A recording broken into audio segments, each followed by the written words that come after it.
តបទីយើងឈានមកដល់ប្រទេសអូស្ត្រាលីហើយខ្ញុំមិនបានខ្ញុំមានកិត្តិយស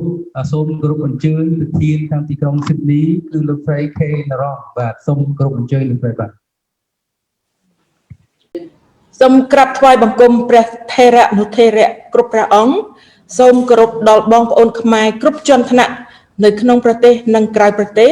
សកម្មជនប្រុសស្រីបងប្អូនអ្នកគាំទ្រគណៈបកសង្គ្រោះជាតិនៅក្នុងប្រទេសនិងជុំវិញពិភពលោកសូមគោរពលោកប្រធានស្ដីទីសំរងស៊ីសូមគោរពលោកស្រីមួសុខួរសូមគោរពលោកអេងឆៃអៀងនិងសូមគោរពថ្នាក់ដឹកនាំទាំងអស់ថ្ងៃនេះយើងទាំងអស់គ្នាបានមកជួបជុំរំលឹកខួបទី2នៃការបង្កើតគណៈបកសង្គ្រោះជាតិនៅក្រៅប្រទេស CNRPO ជាមួយនឹងការបដិញ្ញាចិត្តគាំទ្រយ៉ាងពេញទំអឹងជាមួយគណៈបកសង្គ្រោះជាតិក្រៅប្រទេសរបស់យើងទាំងអស់គ្នានាងខ្ញុំសវណ្ណរ៉ានខេជាប្រធានគណៈបកសង្គ្រោះជាតិនៅទីក្រុងស៊ីដនីនៃរដ្ឋ New South Wales ប្រទេសអូស្ត្រាលីសូមថ្លែងអំណរគុណដល់ប្រធានចាស់លោកអង្គរិទ្ធីនិងក្រុមការងាររបស់លោកដែលបានធ្វើការយ៉ាងសស្រាក់សស្រាំក្នុង2ឆ្នាំកន្លងមកនេះហើយនឹងសូមស្វាគមន៍លោកប្រធានថ្មីលោកម៉ែនវណ្ណានិងក្រុមការងាររបស់លោកដែលនឹងចូលធ្វើការបន្តក្នុង2ឆ្នាំខាងមុខទៀតនេះសូមជូនពរដល់លោកម៉ែនវណ្ណាឲ្យបានជោគជ័យនៅគ្រប់បេសកកម្មថ្មីៗរបស់លោកជាមួយនឹងក្រុមថ្មីយើងនឹងរួមកម្លាំងជាមួយគ្នាឲ្យរឹតតែរឹងប៉ឹងបន្តដំណើរទៅមុខដើម្បីរំដោះប្រទេសជាតិឲ្យចេញពីការឈ្លានពានរបស់បរទេសនៅពេលនេះដែរនាងខ្ញុំសូមថ្លែងអំណរគុណជាពន្លឹកដល់គណៈកម្មាធិការសង្គ្រោះជាតិស៊ីដនីដែលបានសហការជាមួយគ្នាជាយូរឆ្នាំ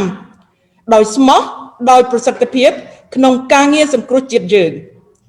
ជាមួយនឹងព្រះសង្ឃក្រុមការងារយើងនិងអ្នកគាំទ្រយើងមិនដែលភ្លេចនីតិរបស់ខ្លួនគឺខ្មែរដែលមានកាតព្វកិច្ចការពារជាតិមាតុភូមិរបស់យើងទោះបីជានៅឆ្ងាយមិនឃើញផ្នែកផ្ទាល់ឬឮត្រចៀកផ្ទាល់ក៏ដោយតែយើងនៅតាមស្ថានភាពក្នុងប្រទេសតាមរយៈ Facebook វិទ្យុជាតិនិងអន្តរជាតិតាមបណ្ដាញប្រព័ន្ធផ្សព្វផ្សាយនានាក្នុងពិភពលោកដែលបង្ហាញនូវរូបភាពពិតៗនៃព្រឹត្តិការណ៍សាហាវជាក់ស្ដែងនិងអយុត្តិធម៌ដែលមានរៀងរាល់ថ្ងៃក្នុងប្រទេសកម្ពុជាយើងជាច្រើនឆ្នាំកន្លងមកហើយក្នុងរយៈពេល2ឆ្នាំកន្លងមកនេះទោះបីជាយើងមិនបានចូលរួមសកម្មប្រឡូកជាមួយបងប្អូនខ្មែរយើងនៅក្នុងស្រុកក្រុមយើងព្រមទាំងព្រះសង្ឃមានមួយចំនួនបានចូលរួមចំណែកផ្ដល់ការគាំទ្រការទាមទារជាសកម្មភាពនានាដូចជា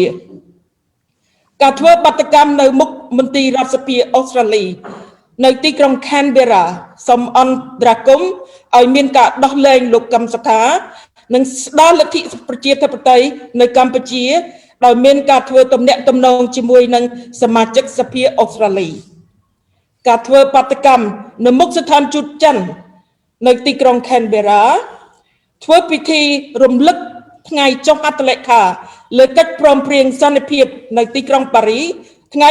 23តុលាឆ្នាំ1993លើសពីនេះទៀតយើងបានធ្វើបន់អង្គាសថវិកាជួយសម្រាលបន្ទុកដល់សកម្មជនក្នុងស្រុកដែលទទួលរងគ្រោះដោយអំពើឃោរឃៅពីជនអក្រិតមិនស្គាល់មុខព្រមទាំងគ្រួសារសកម្មជនដែលកំពុងតែជាប់ឃុំឃាំងដោយអយុត្តិធម៌ពីសំណាក់រដ្ឋាភិបាលខ្មែរសប្តាហ៍នេះជួយថវិកាសម្រាប់ទិញពូជស្រូវដល់គ្រួសារខ្មែរដែលខ្វះខាតជួយថវិកាដល់សកម្មភាពដល់ក្រុមមេដាធម្មជាតិនិងធ្វើបន់រំលឹកវិញ្ញាណក្ខន្ធដល់អ្នកស្នេហាជាតិដែលបានស្លាប់ដោយឃាតកម្មចេតនាចេញមុខពីក្រុមមេដឹកនាំសពថ្ងៃការចាប់ចងឃុំឃាំងគំរាមកំហែងបំបាក់ស្មារតីយាយីដល់អាយុជីវិតរបស់បងប្អូនក្នុងស្រុកបានធ្វើឲ្យយើងនៅខាងក្រៅប្រទេសមានការឈឺចាប់ណាស់តែយើងនៅតែតស៊ូក្រាញដនាលជាមួយការបន្តនិងការទាមទាររកយុត្តិធម៌សេរីភាព ប្រជាធិបតេយ្យជាមួយគ្នាជាមួយនឹងការជ្រោមជ្រែងរបស់សហគមន៍អន្តរជាតិរហូតដល់ពេលមួយយើងនឹងទៅដល់ត្រើយឯករាជ្យជាតិមួយដែលយើងនឹងបានរស់នឹងមានសេចក្តីសុខសុខដុមរមនានិងសុភមង្គលជាមួយខ្មែរយើងទាំងអស់គ្នាក្នុងពេលចាប់ចប់ជ័យយោគណៈបកសង្គ្រោះជាតិជ័យយោសាមគ្គីជាតិខ្មែរជ័យយោប្រទេសកម្ពុជាអមតៈនេះខ្ញុំសូមបន្ថែមដោយសារយើងបានទីកន្លែងពីវត្តខេមរង្សារាមនេះខ្ញុំសូមថ្លែងអំណរគុណដល់លោកស្រីកងប្រធានសហគមន៍ខ្មែរនិងលោកអែមខិនប្រធានពុទ្ធកៈខ្មែរនិងព្រះសង្ឃនៅវត្តបណ្ឌរិទ្ធដែលបានឲ្យកន្លែងយើងខ្ញុំបានប្រជុំនៅថ្ងៃនេះហើយបន្ទាប់មកទៀតក៏យើងសូមថ្លែងអំណរគុណដល់អ្នកធ្វើម្ហូបពិសេសរបស់យើងគឺលោកស្រីសាចន្ទលលោកស្រីណាវីហេលោកស្រីប៊ុនសូភីលោកស្រីកណ្ណិកាដែលបានធ្វើម្ហូបចាត់ចែងក្នុងថ្ងៃនេះឆ្ងាញ់បំផុត